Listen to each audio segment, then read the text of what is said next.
তো প্রিয় ছাত্রছাত্রীরা, আজকের টপিকটি হলো অ্যাটমসফিয়ারিক লেয়ার্স, মানে হলো বায়ুমণ্ডলের স্তরবিন্যাস। তো তোমাদেরকে আজকে এই যে বায়ুমণ্ডলের স্তরবিন্যাস আছে ক্লাস তোমাদের 10 মাধ্যমিকে, সেটা আজকে আমি বর্ণনা করব। এবং এই আগামীকাল মানে এই যে পার্ট 1 কিন্তু আমাদের ডিসকাশন ক্লাস হয়ে গেছে। তো পার্ট 1-এ আমি কি আলোচনা করেছি, বায়ুমণ্ডল যেটা চ্যাপ্টার আছে, বায়ুমণ্ডলের হচ্ছে দুটো অংশে আমি ভাগ করেছি, পার্ট 1 এবং পার্ট 2। পার্ট 1 আমাদের হয়ে গেছে, সেখানে কী ছিল বায়ুমণ্ডলের উপাদান যে কি আছে সেটা সম্পর্কে একটা ক্লাস হয়ে গেছে, একদম খুব ভালোভাবে ক্লাস হচ্ছে। তোমরা যদি ক্লাসটা না দেখে থাকো অবশ্যই তোমরা কিন্তু ক্লাসটা দেখে নেবে। ভিডিও লিঙ্কটা আমি চ্যানেলে মানে ডিসক্রিপশনে দিয়ে দিচ্ছি, এই ভিডিও লিঙ্কের ডিসক্রিপশনে, ঠিক আছে। তো তোমাদের পার্ট 1টা তোমরা পারলে দেখে নেবে এই ভিডিওটি, মানে এখন না, এই ভিডিও তোমরা দেখো, এখান থেকে দেখার পর নেক্সট তোমরা যদি না দেখে থাকো তাহলে কিন্তু দেখবে পার্ট 1 ভিডিওটা, ওকে। এবার আজকে যেটা টপিক হলো অ্যাটমসফিয়ারিক লেয়ার্স। তো ক্লাসটি খুবই ভালো হবে। তো প্রথমে আমি এখানে ডিসকাশন করছি, ঠিক আছে। তো ডিসকাশন করছি, কিন্তু পরে তোমাদের আমি কোথায় ল্যাপটপ স্ক্রিন যেখানে আছে, মানে তোমাদের ভালো পিপিটি ফাইলে তোমাদেরকে ক্লাসটা নেব, ঠিক আছে। জাস্ট এটা এখানে ডিসকাশন একটা হচ্ছে। তো নেক্সট তোমরা ভিডিওটা অবশ্যই যদি সম্পূর্ণ দেখো, তোমাদের যে বায়ুমণ্ডলের যে স্তরবিন্যাস আছে সেটা সম্পর্কে পুরো ক্লিয়ার হয়ে যাবে, ঠিক আছে।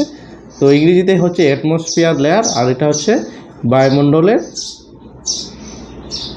স্তরবিন্যাস বা স্তর, ঠিক আছে। তো এটাই আজকে ক্লাস। এই ক্লাসটা তোমরা যদি ভালো করে দেখো মনোযোগ দিয়ে, তাহলে কিন্তু তোমাদের এই সম্পর্কে যে ধারণাটা সেটা সম্পূর্ণ ক্লিয়ার হয়ে যাবে, ঠিক আছে।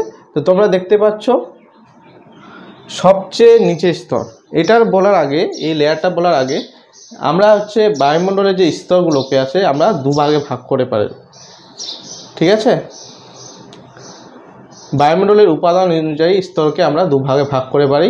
একটা হচ্ছে হোমোস্ফিয়ার, এটা 90 কিলোমিটার, এটা ভূপৃষ্ঠ, ঠিক আছে। এটা ভূপৃষ্ঠ থেকে 90 কিমি উপরে, এই স্তরটাকে কি বলা হয়, হোমোস্ফিয়ার বা সমমণ্ডল।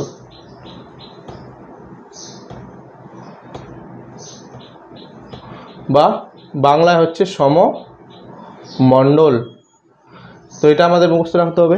নেক্সট যেটা আছে হেটেরোস্ফিয়ার,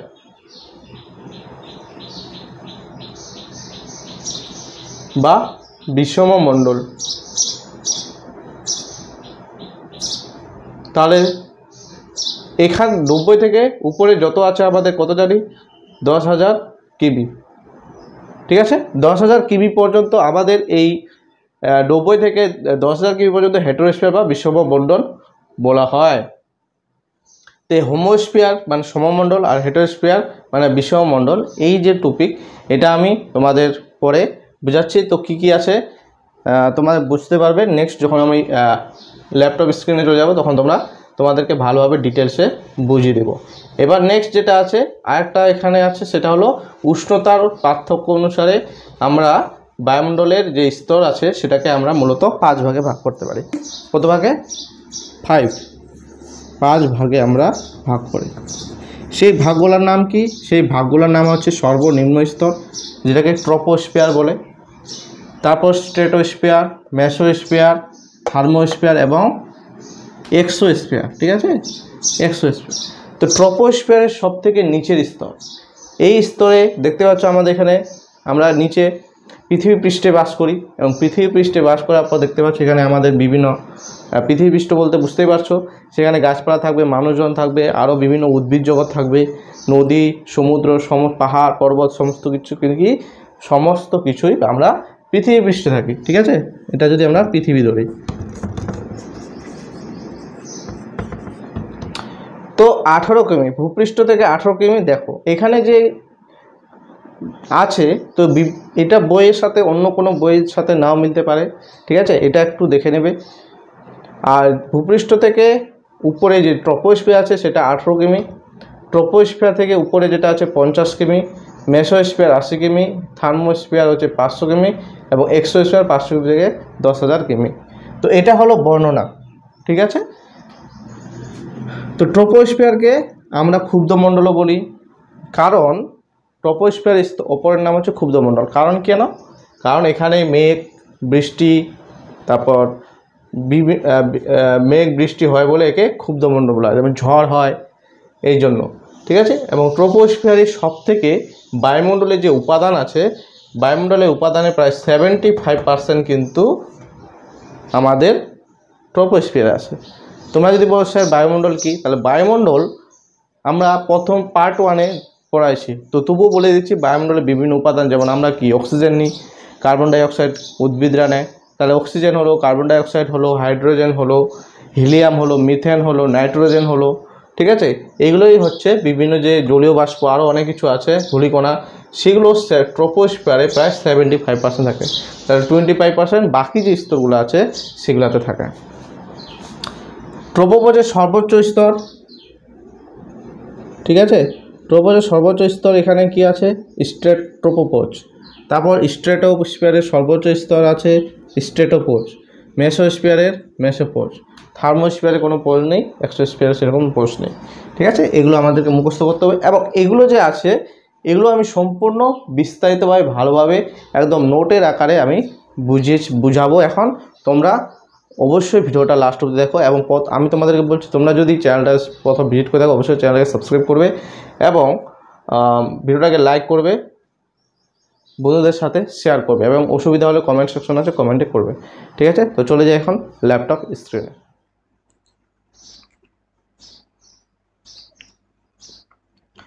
সুপ্রিয় ছাত্রছাত্রী, ওয়ান্স এগেইন তো বায়ুমণ্ডলের পার্ট 2 তোমাদের কাছে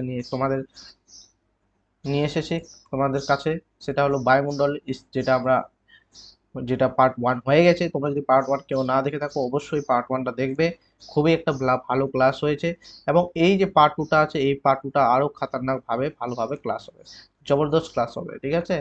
জবরদস্ত বলতে মানে খুব ভালো করে ক্লাসটা আমি করাবো, অবশ্যই তোমরা মনোযোগ দিয়ে দেখবে, এবং কোনো দিকেও মানে অন্য কোনো মনোযোগ দিবে না, কারণ তোমরা অনলাইনে যেহেতু ক্লাসটা করছো, ইউটিউবে দেখতেছো, সেজন্য তোমাদের বা একটু অন্য কিছু চলে যেতে পারে, ডিস্ট্রাক্ট হয়ে যেতে পারে। তো অবশ্যই ক্লাসটা কিন্তু মনোযোগ দিয়ে যদি করো, আশা করছি তোমরা এখানে কোনো ডাউট থাকবে না, ঠিক আছে, কোনো ডাউট থাকবে না। অবশ্যই তোমরা ক্লাসটা মনোযোগ দিয়ে করো, এবং আমি তোমাদেরকে আমার যতটা সেরা দিতে পারি সেটা কিন্তু তোমাদেরকে দেওয়ার চেষ্টা করব, ঠিক আছে। তো অবশ্যই তোমরা একদম ভালোভাবে চুপচাপ করে, পারলে কানে হেডফোন নিয়ে নাও, কানে হেডফোন নিয়ে চুপচাপভাবে ক্লাসটা দেখতে থাকো। তো আজকে কি বায়ুমণ্ডলের কি প্রথমে আমরা করেছিলাম বায়ুমণ্ডলের উপাদান কি কি আছে, ঠিক আছে।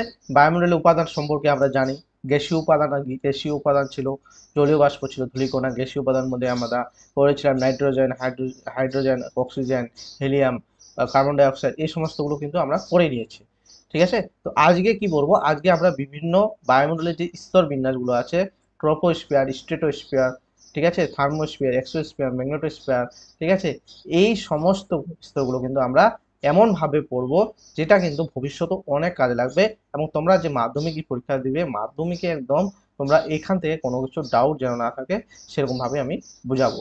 তো আজকে দেখতে পাচ্ছ প্রথমে কি, এখানে আমি প্রথম স্লাইডটা নিয়ে আসলাম। প্রথম স্লাইডটা কি আছে, বায়ুমণ্ডলের স্তর বিন্যাস। বায়ুমণ্ডলের স্তর বিন্যাস মূলত দুটি ভিত্তিতে ভাগ করা হয়। তাহলে কয়টি ভিত্তিতে ভাগ করা হয়, মূলত দুটি। দেখতে পাচ্ছ এখানে লেখা আছে কি, দুটি।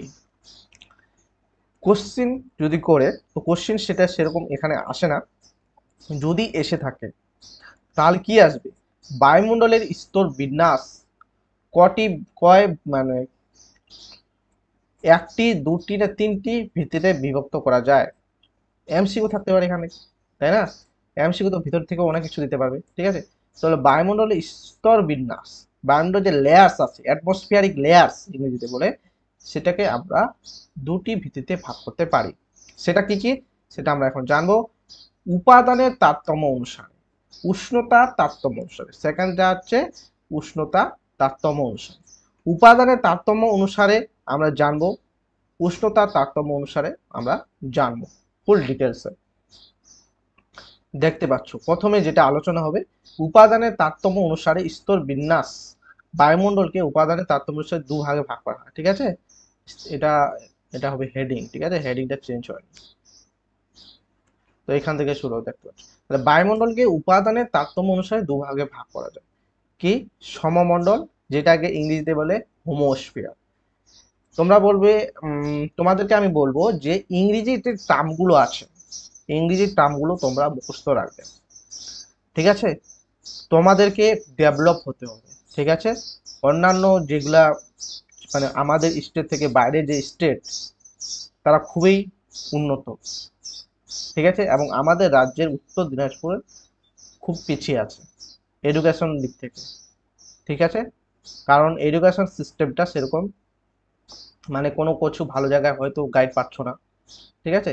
তো তোমাদেরকে আমি বলবো, যেভাবে বলবো এবং আমার মতো যদি চলো, তোমরা যদি মানে আমার কাছ থেকে নাও গাইড, তাহলে তোমাদের যে রেজাল্ট খুব ভালো হবে। তোমাদেরকে বলবো যে এই যে ইংরেজি টার্মগুলো আমি লিখেছি, ইংরেজি টার্মগুলো তোমরা মুখস্থ রাখবে। সমমণ্ডল ইংরেজিকে কি বলে, ইংরেজিতে কি বলে? হোমোস্ফিয়ার, ঠিক আছে। মুখস্থ করলে সেইভাবেই করবে এবং সেইভাবেই জানবে, ঠিক আছে। সমমণ্ডল কি? হোমোস্ফিয়ার, ঠিক আছে। সংজ্ঞা, সংজ্ঞা আমরা পড়বো। ধরে নাও টিকা, টিকা দিতে পারে সমমণ্ডল, টিকা আসলো, তাহলে আমাদেরকে সংজ্ঞা লিখতে হবে, আরো অনেক কিছু লিখতে হবে। নেক্সট পড়ছি, নেক্সট স্লাইডে। তাহলে সমমণ্ডল কি? ভূপৃষ্ঠ থেকে উপরে প্রায় 90 কিলোমিটার, ঠিক আছে। ধরে নাও এখানে আমাদের আর্থ মানে পৃথিবী,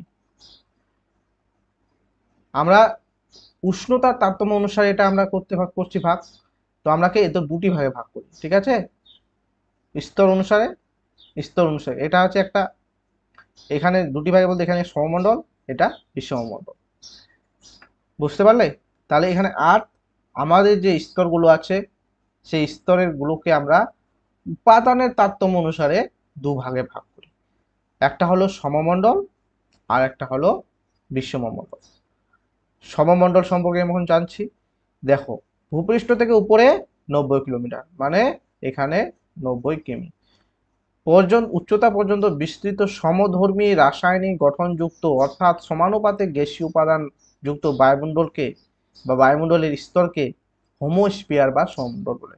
কারণ এই সমমণ্ডলের যেগুলো আছে অক্সিজেন, ধরে নাও হাইড্রোজেন, CO2, এখানে যে যে যতটা অক্সিজেনের যে বৈশিষ্ট্য মানে অক্সিজেনের পরিমাণ কতটা থাকলে ভালো, মানে একটা যে মান, সেগুলো কিন্তু এরা সমানভাবে থাকে। বিভিন্ন গ্যাসের যে ধর্ম, যেমন অক্সিজেনের গ্যাসীয় ধর্ম, কার্বন ডাইঅক্সাইডের গ্যাসীয় ধর্ম, সমস্ত কি যে রাসায়নিক গঠনযুক্ত যে আছে সেগুলো কি সমানুপাতিক ভাবে থাকে, মানে সমান অনুপাত থাকে। এই জন্য একে সমমণ্ডল বলে, ঠিক আছে। ঝরঝর করে মুখস্থ করবে এটা। নেক্সট স্লাইডে আমি যদি যাই, দেখতে পাচ্ছ বৈশিষ্ট্য।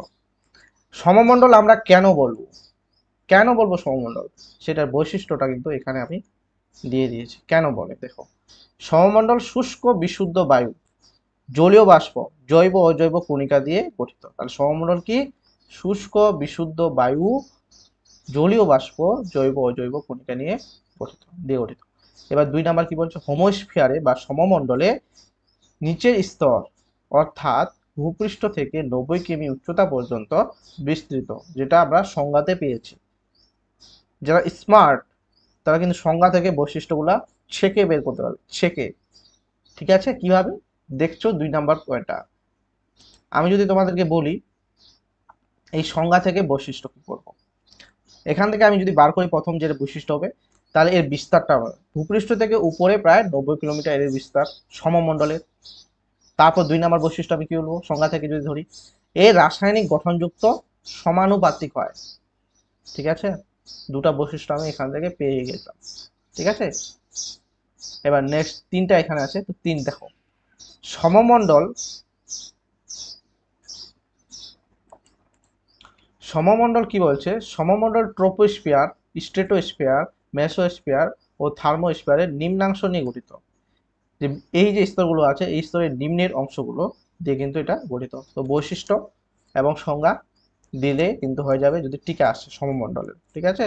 তাহলে সমমণ্ডলের ইংরেজি টার্মটা কি বলে, ইংরেজি ওয়ার্ডটা কি? Homosphere, homosphere. এবার বিষমমণ্ডল, বিষমমণ্ডল বা হেটেরোস্ফিয়ার, বিশ্বমণ্ডল কি বা হেটেরোস্ফিয়ার, এটা মুখস্থ রাখতে হবে। বিশ্বমণ্ডল কেন বলা হয়, দেখতে পাচ্ছ এখানে সংজ্ঞাটা দেওয়া আছে, দেখো। হোমোস্ফিয়ারের উপরে অর্থাৎ 90 কিলোমিটার থেকে 10,000 কিমি পর্যন্ত বিস্তৃত বায়ুমণ্ডলীয় স্তরকে বলা হয় বিশ্বমণ্ডল। আমরা যদি একটা এভাবে ছকের সাহায্যে বলি, আমরা দুটো ভাগে ভাগ করেছিলাম বায়ুমণ্ডলকে। নিচেরটা হলো কি 90 কিমি, 90 কিমি পর্যন্ত কি, এটা হলো হোমোস্ফিয়ার, হোমোস্ফিয়ার মানে সমমণ্ডল। আর উপরেরটা হলো 10,000, উপরে আমরা কত কিলোমিটার দেখতে পেয়েছিলাম, 10,000 কিমি, তাহলে এটা কি হেটেরো স্ফিয়ার বা বিষম মণ্ডল। ওকে, এটা মুখস্থ রাখতে হবে। এবার বৈশিষ্ট্য কি কেন বলি আমরা, দেখো এই স্তরে বায়ুমণ্ডলে ভৌত এবং রাসায়নিক ধর্ম স্বতন্ত্র প্রকৃতির, মানে এদের রাসায়নিক ধর্ম মিল থাকে না সেরকম, ঠিক আছে। এবং এই বায়ুস্তর 90 কিমি থেকে 10,000 কিমি পর্যন্ত বিস্তৃত, যেটা আমরা সংজ্ঞাতে পেয়েছিলাম। এবার 3 নাম্বারটা বলছে নাইট্রোজেন গ্যাসের ঘনত্ব বেশি হওয়ায় এটি বিশ্বমণ্ডলের সর্বনিম্ন স্তরে, হাইড্রোজেন হালকা হওয়ায় সবার উপরে অবস্থান করে। তাহলে হাইড্রোজেন গ্যাসটা কিন্তু সবার উপরে থাকে, ঠিক আছে, বুঝতে পারলে। এবার নেক্সট স্লাইডে আমরা চলে যাব। নেক্সট স্লাইডে কি আছে দেখো, শ্রেণী বিভাগ। এই বিষম মণ্ডলকে কিন্তু আমরা শ্রেণী বিভাগ করতে পারি। 90 থেকে 10,000 কিলোমিটার অবধি যেহেতু আছে, এখানে অনেক কিছু কিছু শ্রেণী বিভাগ আছে। কি কি দেখো, আণবিক নাইট্রোজেন স্তর, এটা কি ভূপৃষ্ঠ থেকে ঊর্ধ্বে 90 থেকে 200 কিলোমিটার উচ্চতা পর্যন্ত অংশকে নাইট্রোজেন গ্যাস দিয়ে গঠিত স্তরটিকে বলা হয় নাইট্রোজেন স্তর। তো আমাদেরকে এখানে ছক না দেখলে কিন্তু আমরা বুঝতে পারবে না। দেখো এখানে এখানে দিলাম হোমোস্ফিয়ার, হোমোস্ফিয়ার কি 90 কিলোমিটার, 90 কিমি। এবার 90 কিমি থেকে উপরে উঠছে, 90 থেকে কত বলছে এখানে 200 কিমি। এখানে কি বলছে, এখানে আণবিক নাইট্রোজেন স্তর অবস্থিত। পরীক্ষায় আসবে আণবিক নাইট্রোজেন স্তর বিস্তার বলো, বিস্তার কত, কত কিমি, তাহলে কি বলতে হবে 90 থেকে 200 কিমি। তাহলে এটা কি স্তর, আণবিক নাইট্রোজেন স্তর 90 থেকে 200 কিমি। নেক্সট পারমাণবিক অক্সিজেন স্তর, পারমাণবিক অক্সিজেন স্তর কি হবে, দেখো ভূপৃষ্ঠের থেকে ঊর্ধ্বে মানে 200 কিমি থেকে 1100 কিলোমিটার, মানে 1100 কিলোমিটার উচ্চতা পর্যন্ত অংশকে অক্সিজেন গ্যাস দিয়ে গঠিত স্তরটাকে বলা হয় পারমাণবিক অক্সিজেন স্তর, ঠিক আছে। এই এত পর্যন্ত এটা কি বলা হয়, পারমাণবিক অক্সিজেন স্তর কিন্তু এই স্তরে অবস্থিত। এখান থেকে তোমাদের কি কোশ্চেন আসবে, এখান থেকে তোমাদের কোশ্চেন আসবে স্তরের বিস্তারগুলো, ঠিক আছে। স্তরের বিস্তারগুলো তোমাদের মুখস্থ রাখতে হবে, যেগুলো আমি লিখে দিচ্ছি দেখতে পাচ্ছ। এই বিস্তারটা 200 কিমি থেকে 1100 কিমি, এই বিস্তারগুলো এগুলো মুখস্থ করতে হবে। এখান থেকে কোশ্চেন আসবে। অথবা বলতে পারে হেটেরোস্ফিয়ার বা বিষম মণ্ডলকে শ্রেণী বিভাগ করো, তাহলে এগুলো সম্পর্কে লিখতে হবে। বা শ্রেণী বিভাগ কয়টি, 4টি, আণবিক নাইট্রোজেন স্তর, পারমাণবিক অক্সিজেন স্তর, হিলিয়াম স্তর, হাইড্রোজেন স্তর। তারপর যদি বলে সর্বশেষ বায়ুমণ্ডলের সর্বশেষ যে স্তর আছে সেটার নাম কি, হাইড্রোজেন স্তর, ঠিক আছে। এই যে হাইড্রোজেন স্তর, এটা পরীক্ষা আসতে পারে, সেটা দিয়ে রাখো।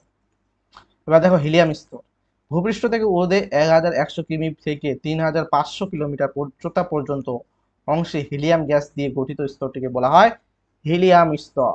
তাহলে হিলিয়াম স্তর কত, এখানে দিয়ে দিই, তাহলে কত হবে 1100 কিমি থেকে 3500 কিমি। এই বিস্তারগুলো মুখস্থ রাখতে হবে, ভেরি ইম্পর্টেন্ট স্লাইড, মানে মুখস্থ করতে একটু তোমাদের লাগবে, কারণ এখানে ডাটা দেওয়া আছে কিমি। কিন্তু মুখস্থ যদি করো মনোযোগ দিয়ে তাহলে কিন্তু কিছুই না, ঠিক আছে। হিলিয়াম, ঠিক আছে। তো হিলিয়ামের কি 350, 1100 থেকে 3500, এই সংকেতগুলো লিখছি, এগুলো মুখস্থ রাখবে। হাইড্রোজেন স্তর, এবার উপরে সব থেকে কি হাইড্রোজেন স্তর আমরা দেখতে পাই। তাহলে ভূপৃষ্ঠ থেকে 3500 থেকে কি লাস্ট 10,000 কিমি জানি আমরা, ভৌগোলিকবিদরা বলেছে, তো সেটাই আমরা মুখস্থ করব।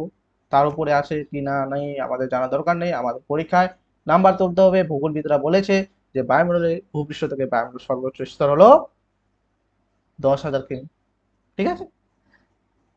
উচ্চতা পর্যন্ত অংশ হাইড্রোজেন গ্যাস দিয়ে গঠিত স্তরটি হলো হাইড্রোজেন স্তর নামে পরিচিত। নেক্সট স্লাইড কি বলছে, আমি তোমাকে বলছি যে যদি ভিডিওটা ভালো লেগে থাকে, তোমাদের ক্লাসটি ভালো লেগে থাকে, অবশ্যই তোমরা লাইক দাও, এখনই লাইক দাও, এবং চ্যানেলে প্রথম হয়ে থাকলে চ্যানেলটাকে সাবস্ক্রাইব করো, এবং অফলাইন যদি যোগাযোগ করতে চাও নিয়ার বাই, যেমন আমাদের কাছে আমাকে যদি চেনো কেউ বা কাছাকাছি, তাহলে তোমরা যোগাযোগ করতে পারো আমার সাথে, তাহলে অফলাইনেও কিন্তু তোমাদের ব্যবস্থা করে দেওয়া হবে। নেক্সট, এবার তাপমাত্রার তারতম্য অনুসারে বায়ুমণ্ডলের স্তর বিন্যাস। ঠিক আছে, ভেরি ইম্পর্টেন্ট, এই স্তরগুলো ভেরি ভেরি ইম্পর্টেন্ট, একদম মানে মাইন্ডে রাখতে হবে। প্রথমে তোমাদের কি লাগবে, প্রথমে তোমাদের একটু উল্টাপাল্টা হবে। দেখো, যে কোনো পড়া, এই যে তোমরা দেখতে পাচ্ছ টপার হচ্ছে, তারা কি একবার দুবার পড়ে টপার হয়ে যাচ্ছে? একটা বই বা একটা জিনিসকে একবার দুবার পড়লে হয়ে যাচ্ছে? টেক্সট বুক পড়ো, নোটগুলো, আমার যেগুলো ভিডিও আছে সেগুলো ভিডিওগুলো ভালো করে বুঝো, এগুলোই বইতে আছে তোমাদের, এগুলো বইতে তোমরা যখন পড়বে ভিডিওটা, এই যে ভিডিও দেখতেছো শুনতেছো, এটা না ব্রেনে তাড়াতাড়ি ক্যাচ করবে তোমাদের, ঠিক আছে? এবং তোমরা এই পড়াটা পড়বে, মানে ভিডিওটা দেখবে, তারপর যখন বইটা খুলে দেখবে না, তোমার মনে হবে যে একদম ঝরঝর, মানে সমস্ত কিছু তোমার চোখে বাজবে যে হ্যাঁ, দাদা ভাই বা আমাদের স্যার এইরকম বলছিল, ঠিক আছে? এবার দেখো, তাপমাত্রার তারতম্য অনুসারে, এটা হবে কি তারতম্য, বায়ুমণ্ডলকে 5টি ভাগে ভাগ করা হয়, 5টি স্তরে। ইম্পর্ট্যান্ট কোশ্চেন, এখান থেকে কি কোশ্চেন হবে, বলবে যে তাপমাত্রা তারতম্য অনুসারে বায়ুমণ্ডলের কে কয়টি স্তরে ভাগ করা হয়? 5টি। 5টি, যদি মুখস্থ না থাকে, তোমাদের হাতে কয়টি আঙ্গুল আছে? 5টি আঙ্গুল আছে, এইভাবে মুখস্থ রাখবে, ঠিক আছে? তাপমাত্রা তারতম্য অনুসারে বায়ুমণ্ডলকে আমরা 5টি স্তরে ভাগ করি। এবার মুখস্থ রাখতে হবে 5টি স্তরের নাম, কারণ ব্রড কোশ্চেনে তোমাদের এই মুখস্থগুলো লিখতে হবে যদি আসে, কোনো অপশন নেই মুখস্থ ছাড়া। বোঝানোর দায়িত্ব তো আমি বুঝিয়ে দিচ্ছি, কিন্তু মুখস্থ তোমাদেরকে করতে হবে। ট্রপোস্ফিয়ার কি আছে, স্ট্রেটোস্ফিয়ার, মেসোস্ফিয়ার, থার্মোস্ফিয়ার, এবং সর্বশেষ স্তর হলো এক্সোস্ফিয়ার, ঠিক আছে? তাহলে ট্রপোস্ফিয়ার সব থেকে ভূপৃষ্ঠের নিচের স্তর হলো ট্রপোস্ফিয়ার। ট্রপোস্ফিয়ারে কি হয়, ঝড়, এই যে তোমরা দেখতে পাচ্ছ ঝড় হচ্ছে, বৃষ্টি পড়ছে, বজ্রবিদ্যুৎ হচ্ছে, ঠিক আছে? তারপর বিভিন্ন যে প্লেন চলে, সেগুলো মোটামুটি আমাদের ট্রপোস্ফিয়ার স্তর দিয়ে চলে, ঠিক আছে? ট্রপোস্ফিয়ারের, তাহলে আমাদের এখান থেকে মুখস্থ করতে হবে প্রত্যেকটাই, 5টা যে স্তর আছে সেটা মুখস্থ করতে হবে। কি কি মুখস্থ করতে হবে বলো? ট্রপোস্ফিয়ার, স্ট্রেটোস্ফিয়ার, মেসোস্ফিয়ার, থার্মোস্ফিয়ার এবং এক্সোস্ফিয়ার। আর একটা স্ফিয়ার আছে, সেটা হলো ম্যাগনেটোস্ফিয়ার, তো সেটা দরকার নেই, এই 5টাই মুখস্থ করতে হবে। দেখো, ট্রপোস্ফিয়ার বায়ুমণ্ডলের একেবারে নিচের স্তরে যতদূর পর্যন্ত উচ্চতা বৃদ্ধির সঙ্গে সঙ্গে উষ্ণতা কমতে থাকে সেই অংশটিকে বলে ট্রপোস্ফিয়ার, ঠিক আছে? কি বলছে, বায়ুমণ্ডলে একেবারে নিচের স্তরে, মানে আমরা যেখানে বাস করি, আমি যেখানে কথা বলছি তোমাদেরকে পড়াচ্ছি, সেখান থেকে একেবারে যতদূর পর্যন্ত উচ্চতা বৃদ্ধি উষ্ণতা কমতে থাকে সেই অংশটিকে বলা হয় ট্রপোস্ফিয়ার। ওকে, নেক্সট, এই যে এখানে ছকটা মুখস্থ করতে হবে, ছকটা তোমাদের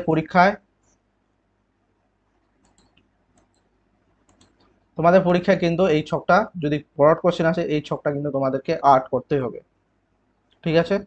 কি করতে হবে, এই ছবিটা কিন্তু দিতে হবে, ছবি না দিলে কিন্তু তোমরা ফুল মার্কস পাবে না। এই ছকটা বারবার করে খাতায়, রাফ খাতা তোমাদের অবশ্যই রাখতে হবে, রাফ খাতায় তোমরা এইভাবে লিখবে এবং এইভাবে স্তরগুলো যেমন বইয়ে আছে তেমন মুখস্থ করবে, ঠিক আছে?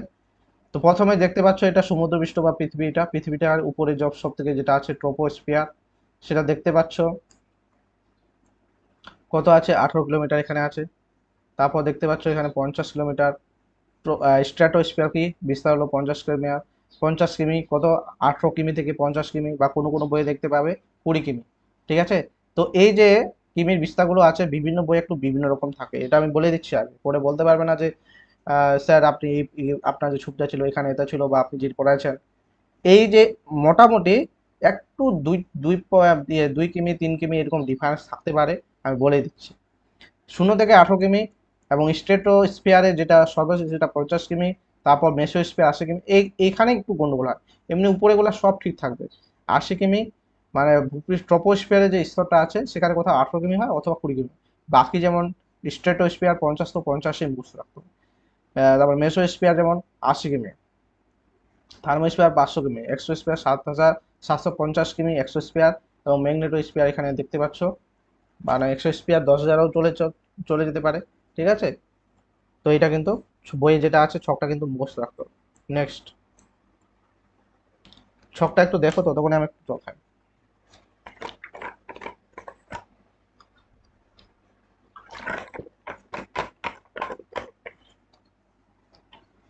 দেখো নেক্সট বৈশিষ্ট্য কিসের, ট্রপোস্ফিয়ারের বৈশিষ্ট্য মুখস্থ রাখতে হবে, বৈশিষ্ট্য মুখস্থ রাখতে হবে, পরীক্ষায় আসবে। দেখো ভূপৃষ্ঠ থেকে এর উচ্চতা নিরক্ষীয় অঞ্চলে প্রায় 18 কিমি এবং মেরু অঞ্চলে প্রায় 8 কিমি। এটা কোশ্চেন তুলে দেয় শূন্যস্থান আকারে বা এমসিকিউ আকারে। ঠিক আছে, এটা তাহলে মেরু অঞ্চলে প্রায় কত, 8 কিমি ট্রপোস্ফিয়ারের উচ্চতা। 2 নাম্বার, এই স্তরে 1000 মিটার উচ্চতায়, প্রতি 1000 মিটার উচ্চতা, এইটা লিখতে হবে প্রতি 1000। যদি প্রতিটা না দাও অর্ধেক নাম্বার কেটে নিবি। ঠিক আছে, এই স্তরে প্রতি 1000 মিটার উচ্চতায় প্রায় 6.5 ডিগ্রি সেন্টিগ্রেড হারে উষ্ণতা কমে, একে বলে স্বাভাবিক উষ্ণতা হ্রাসের বিধি বা নর্মাল টেম্পারেচার লেপস রেট। এই কোশ্চেনটা পার্টিকুলারই চলে আসে, মানে এই কোশ্চেনটা আলাদাভাবেই চলে আসে। কি কোশ্চেন আসে যে নর্মাল টেম্পারেচার লেপস রেট কি বা কাকে বলে বা টিকা, এরকম দিয়ে দিতে পারে। যাই আসুক তোমরা এই কোশ্চেনটার এইটা উত্তর লিখে দেবে, নাম্বার পেয়ে যাবে। ঠিক আছে, এই স্তরে, কোন স্তরে, এই স্তরে বললে লিখতে হবে না, এখানে লিখতে হবে ট্রপোস্ফিয়ার স্তরে বা ট্রপোস্ফিয়ারে প্রতি, এই স্তরে যা লিখতে হবে ট্রপোস্ফিয়ারে, ট্রপোস্ফিয়ারে প্রতি 1000 মিটার উচ্চতায় প্রায় 6.5 সেন্টিগ্রেড হারে উষ্ণতা কমে, একে বলে স্বাভাবিক উষ্ণতা হ্রাসের বিধি বা নর্মাল টেম্পারেচার লেপস রেট।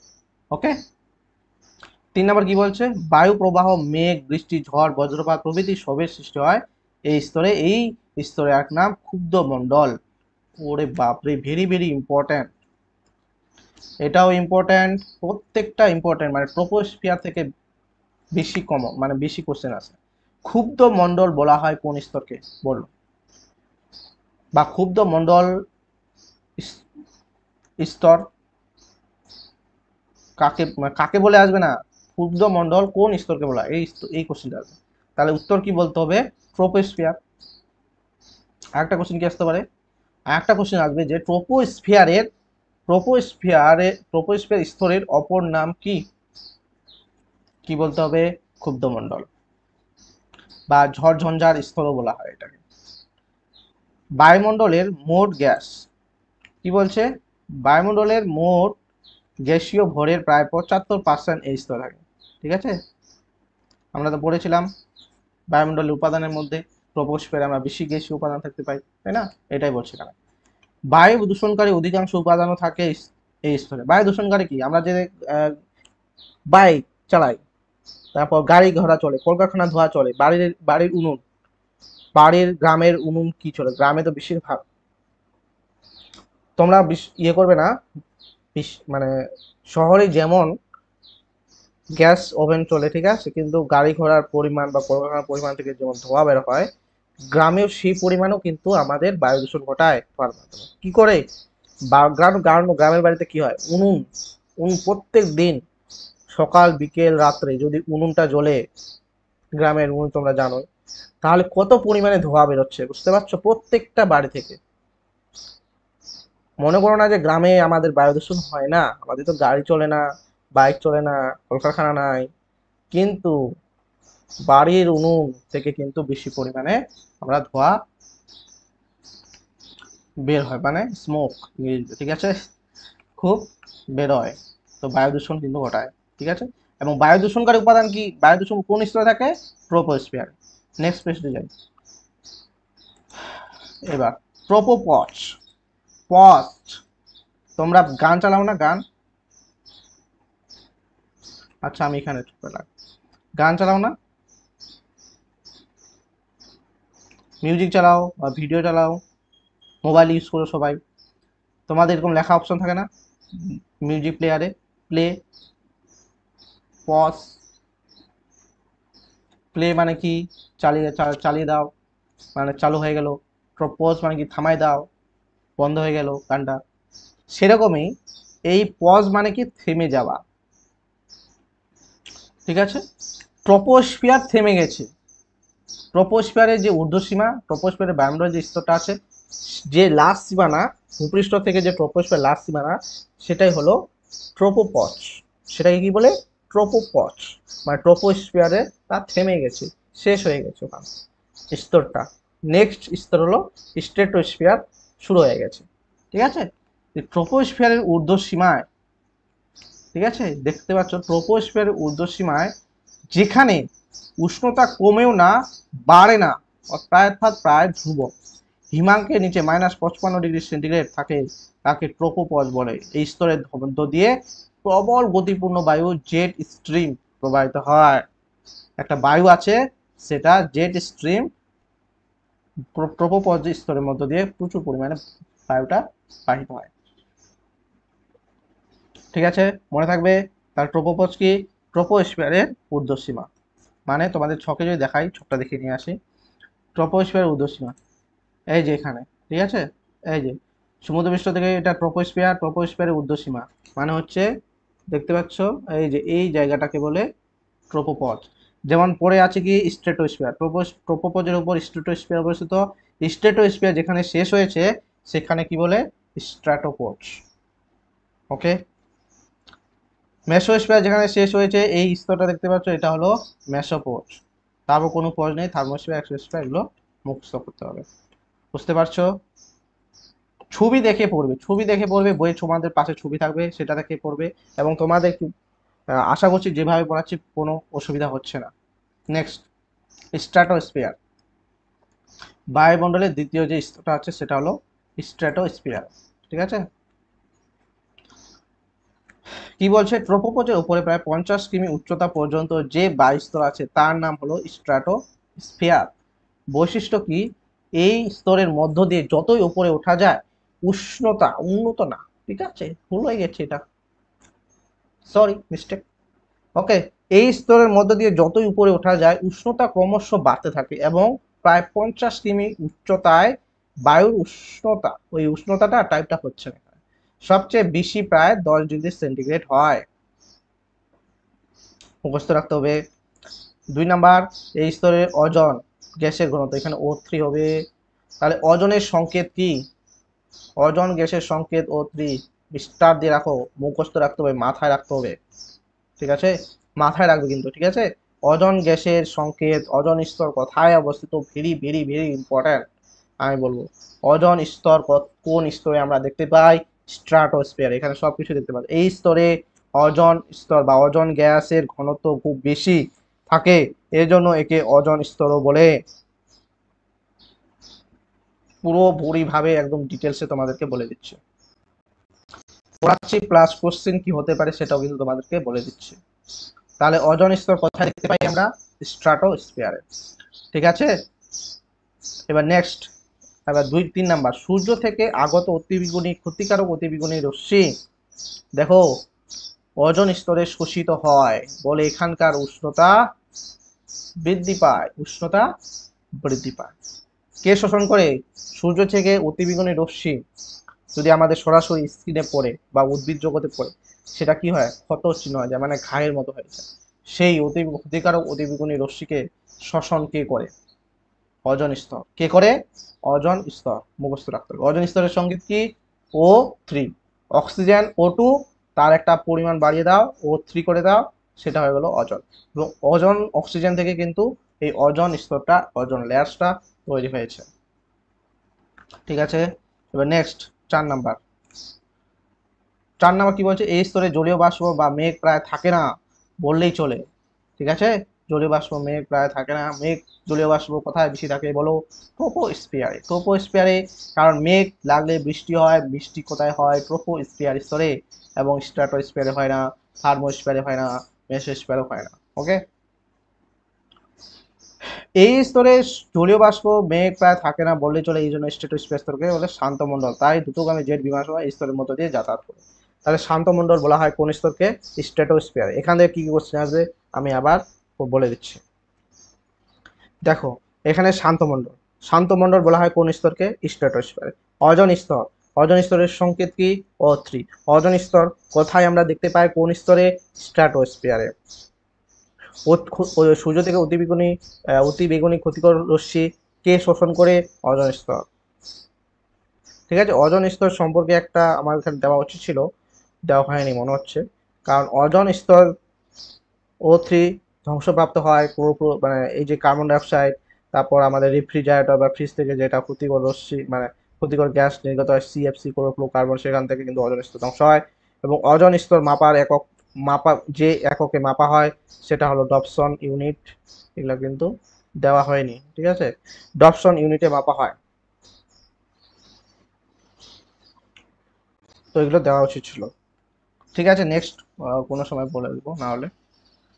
আচ্ছা, স্ট্র্যাটোস্ফিয়ারে দেখো স্ট্র্যাটোপোজ, এটা স্ট্র্যাটোপোজ তো বলেই দিচ্ছি তোমরা, পোজ মানে থেমে যাওয়া, মানে স্ট্র্যাটোস্ফিয়ার থেমে যাওয়া। দেখো এই স্তরের উপর উষ্ণতা প্রায় আর বাড়ে না, অর্থাৎ নিচে স্ট্র্যাটোস্ফিয়ার প্রায় 50 কিমি উচ্চতায় এসে থেমে যায় বা পজ করে, তাই এই অংশের নাম স্ট্র্যাটোপোজ।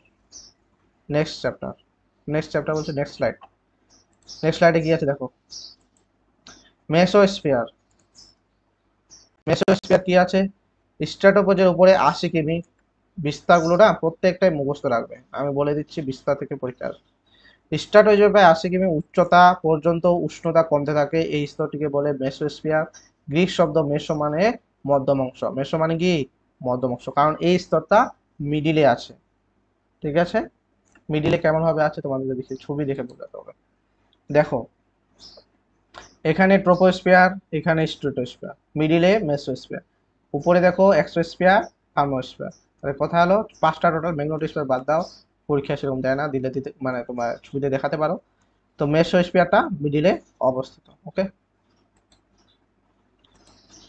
দেখো বৈশিষ্ট্যগুলো পড়ো, বৈশিষ্ট্যগুলো প্রত্যেকটা মানে স্তরের বৈশিষ্ট্য মুখস্থ রাখতে হবে। দেখো এই স্তরের উচ্চতা বৃদ্ধির সঙ্গে সঙ্গে উষ্ণতা দ্রুত হ্রাস পায়।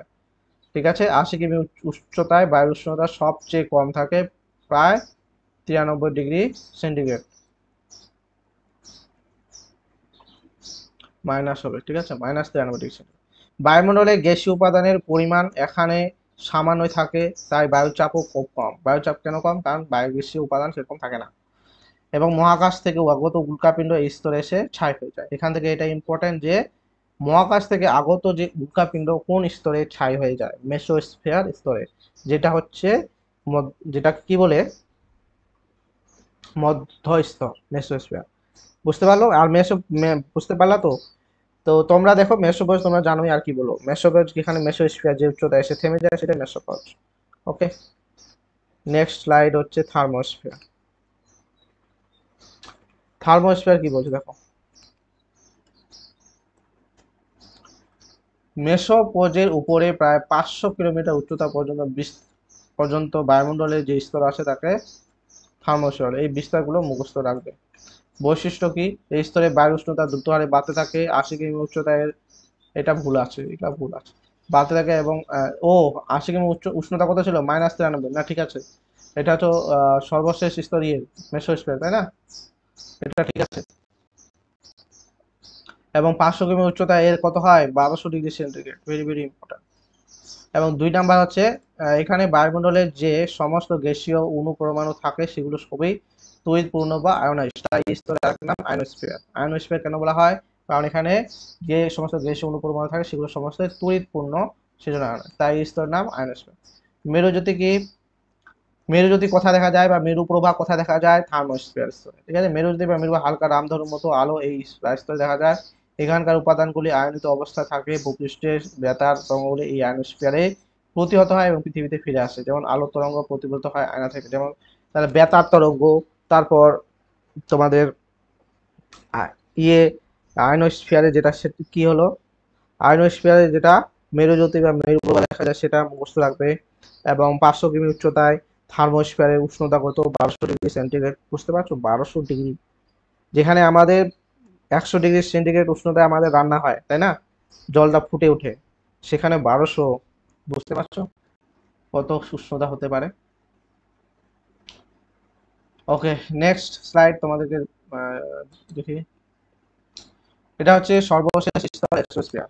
এক্সোস্ফিয়ার সম্পর্কে দেখো, থার্মোস্ফিয়ার এবং আয়নোস্ফিয়ারের উপরের বায়ুমণ্ডলের সর্বশেষ স্তরটিকে এক্সোস্ফিয়ার বলা। আরেকটা কোশ্চেন আমি ভুলে গেছি, কোশ্চেন এখান থেকে আরেকটা কোশ্চেন ওই থার্মোস্ফিয়ার থেকে হবে, যেটা থার্মোস্ফিয়ারের অপর নাম আয়নোস্ফিয়ার, মুখস্থ রাখবে, ঠিক আছে? থার্মোস্ফিয়ার অপর নাম কি? আয়নোস্ফিয়ার বা আয়ন মণ্ডল। ওকে, তাহলে এক্সোস্ফিয়ার কি? সর্বশেষ স্তর। এবং বৈশিষ্ট্য দেখতে পাচ্ছ, বৈশিষ্ট্যগুলো পড়তে হবে। বৈশিষ্ট্য হলো এখানে বায়ুমণ্ডল খুবই হালকা এবং এক্সোস্ফিয়ার ধীরে ধীরে মহাশূন্য গিয়ে মিশে যায়। এখানেও বায়ুর উষ্ণতা বাড়ে, তবে থার্মোস্ফিয়ারের মতো অত দ্রুত নয়। 650 কিমি উষ্ণতা বেড়ে 1240 ডিগ্রি সেন্টিগ্রেড হয়। ওকে, বুঝতে পারছো? তো বুঝতে পারলে কি হবে, অবশ্যই তোমাদের এখানে লাস্ট তো অবশ্যই কি করবে, তোমরা শেয়ার করবে ভিডিওটাকে। তোমার যদি গ্রুপ থাকে অবশ্যই শেয়ার করবে, বন্ধু বান্ধবী তোমরা যাদের আছে অবশ্যই তা শেয়ার করে দিবে, কারণ তারাও যেন উপকৃত হয়। ঠিক আছে, ভালো সবাই যদি কোনো স্কুলে তোমরা যদি সবাই ভালোভাবে পড়ো, তাহলে স্কুলের নাম হবে, আলোচনা করতে পারবে। দেখো বোর্ডের পরীক্ষা দেখতে পাচ্ছ, যারা টপ র্যাঙ্ক করে তাদের নিউজ চ্যানেলে আসে, বাবা মা খুব গর্বিত হয়। ঠিক আছে, তোমরাও চেষ্টা করলে তোমরাও পারবে। তো তোমরা সেইভাবে পড়বে। যদি কোনো ভিডিওটা প্রথমে ধরে নাও একবার দেখলে বুঝতে অসুবিধা হলো, তোমরা আবার সেকেন্ড বার দেখবে, ঠিক আছে, আবার রিপিট দেখবে। এবার তোমরা কি করবে, ভিডিওটাকে লাইক যদি না করো অবশ্যই লাইক করো, কারণ তোমাদের জন্য অনেক কিছু খেটে ভিডিও বানানো হচ্ছে। আর এই যে ক্লাসগুলো হচ্ছে এগুলো কিন্তু পেইড ব্যাচের মতো, ঠিক আছে, পেইড ব্যাচ, ঠিক আছে, পেইড ব্যাচের মতো কিন্তু আমি ক্লাস পাচ্ছি, যেগুলো তোমাদেরকে সম্পূর্ণ ফ্রিতে দিচ্ছি। ওকে, যেগুলো সম্পূর্ণ ফ্রিতে দিচ্ছি। তো অবশ্যই চ্যানেলটাকে তোমরা সাবস্ক্রাইব করবে এই ধরনের আরও ক্লাস পেতে। অবশ্যই তোমরা যদি সাপোর্ট করো আরও তোমাদেরকে আমি দিব। এছাড়া তোমাদের তো সাজেশন, তারপর কোশ্চিন, বিভিন্ন চ্যাপ্টারের কোশ্চিন তোমরা পেয়ে যাবে। ঠিক আছে, তো এই বলে আজকে ভিডিওটি শেষ করছি। নেক্সট চ্যাপ্টার কোনো একটা বিষয় নিয়ে হবে। তো যে বায়ুমণ্ডলে যেটা চ্যাপ্টার ছিল তোমাদের, সেটা আজকে সম্পূর্ণ হলো। তো অবশ্যই তোমাদের ভালো লেগেছে, অবশ্যই তোমরা ভিডিওটাকে লাইক করবে, চ্যানেলটাকে সাবস্ক্রাইব করবে, এবং যদি অসুবিধা হয় কমেন্ট করে বলবে, ভালো লাগলো কমেন্ট করে বলবে। তো এই বলে আজকে ভিডিওটি এখান থেকে ক্লাসটি শেষ করছি। তোমরা ভালো থাকবে, সুস্থ থাকবে, ভালোভাবে পড়াশোনা করবে। জয় হিন্দ, বন্দে মাতরম।